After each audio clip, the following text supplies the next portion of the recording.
36, one use of the gradient in the problem doesn't have the word gradient in it. Let's look at problem 37, and then we'll do problem 38. So these will be two more problems that will use the gradient, but we don't say the word gradient in the problem. So 37 is asking us for a directional derivative. So f of x, y, z is x squared plus y squared plus 3z squared. We want the directional derivative of f in the direction of v is 1 minus 1, 1 at the point 1, 2, minus 2. So first thing, let's do this before we do anything else, is that realize that, remember, whenever we need a vector here for directional derivative, it has to be a unit vector. So we see that the magnitude of v is square root 3. So our u vector, our unit vector, is going to be divide all the entries of v by square root 3, 1 over root 3 minus 1 over root 3, 1 over root 3. Okay, at this point then, what's going on? Well, our formula for directional derivative, d sub u of f at p, is the gradient of f evaluated at p dot u. So we just got the u here, so that is good. Now we need the gradient. So first we find the gradient and then we evaluate the gradient at p. So the gradient of f is the x partial derivative is 2x, the y partial derivative is 2y, the z partial derivative is 6z. And let's go ahead and evaluate that at p. So our point is 1, 2, minus 2, 2 times 1, 2 times 2, 6 times minus 2.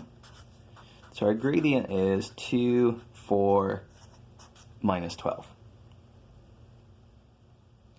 So now we've got everything to finish off the problem. So our final answer is the gradient evaluated at p, 2, 4, minus 12, dotted with u, 1 over root 3, minus 1 over root 3, 1 over root 3. And what is our answer? So it's going to be 2 minus 4 minus 12, all of that over square root 3. That looks like minus 14 if I'm doing the arithmetic right there, over root 3. So directional derivative of a function in a given direction at a point. So it requires you to calculate the gradient at that point and then take a dot product with a vector where that's a unit vector in the direction you want. So that's problem 37, an example of a gradient problem. It doesn't have the word gradient in it. Problem 38. Find a vector v that's perpendicular to a level surface of a function at some point. Well, guess what? That's also going to give us be a use of a gradient. So f of x, y, z is x squared plus 4x minus y squared plus y minus z squared plus 6z is equal to 10. And the point in question is 1, 1, 1. And so, once again, our instructions were find v that's perpendicular to the level surface for this.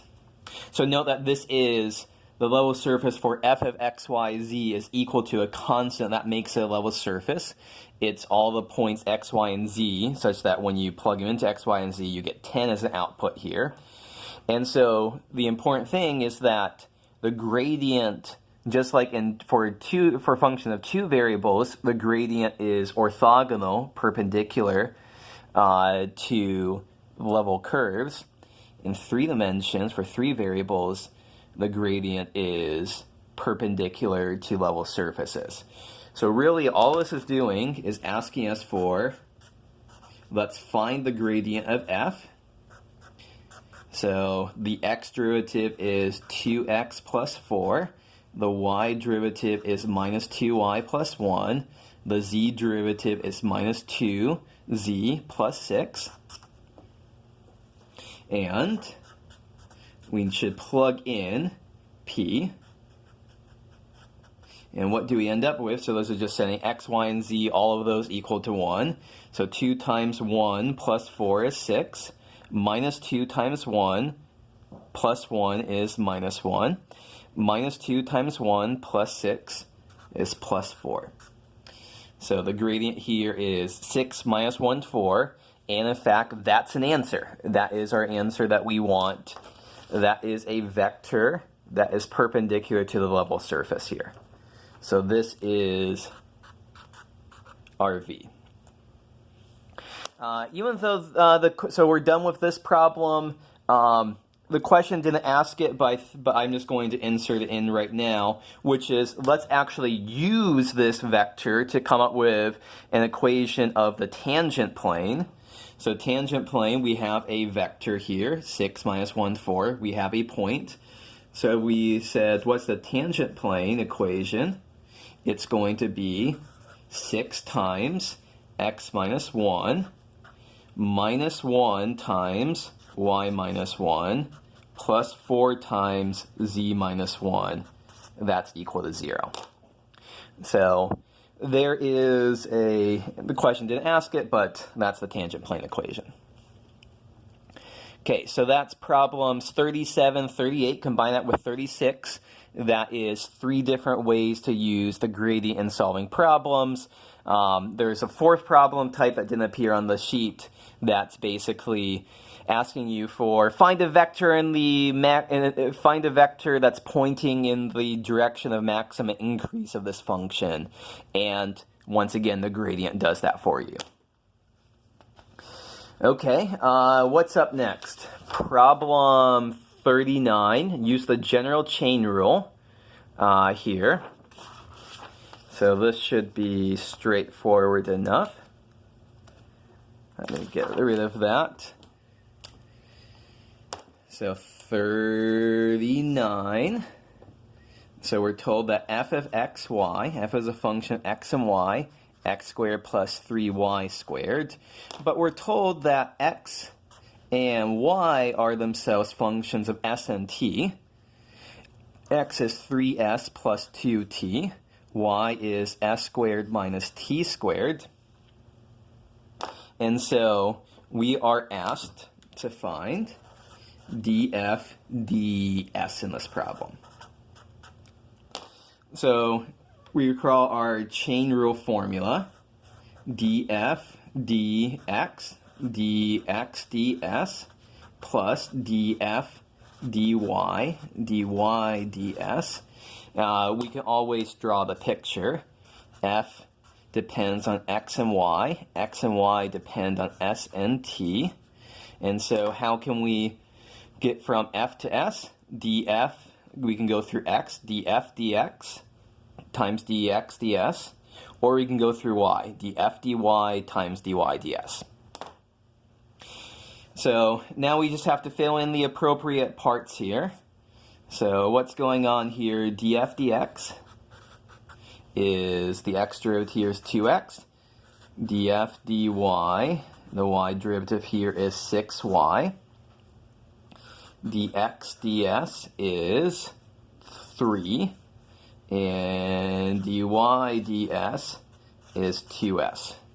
So putting all of these pieces together, df dx is 2x, dx ds is 3, plus df dy is 6y, and dy ds is 2s. So here is, we just found the partial derivative of f with respect to s. But we're not done yet, because remember, we always want to write these in terms of, in this case, s and t. So right now we've got x and y left in here, and we don't like that. we need to transform those, plug in what x and y are in terms of s and t. So here we have 6 times x is 3s plus 2t. And then we've got 12s times what is y? S squared minus t squared. So there is, let me get that back centered. There is our final answer. Okay.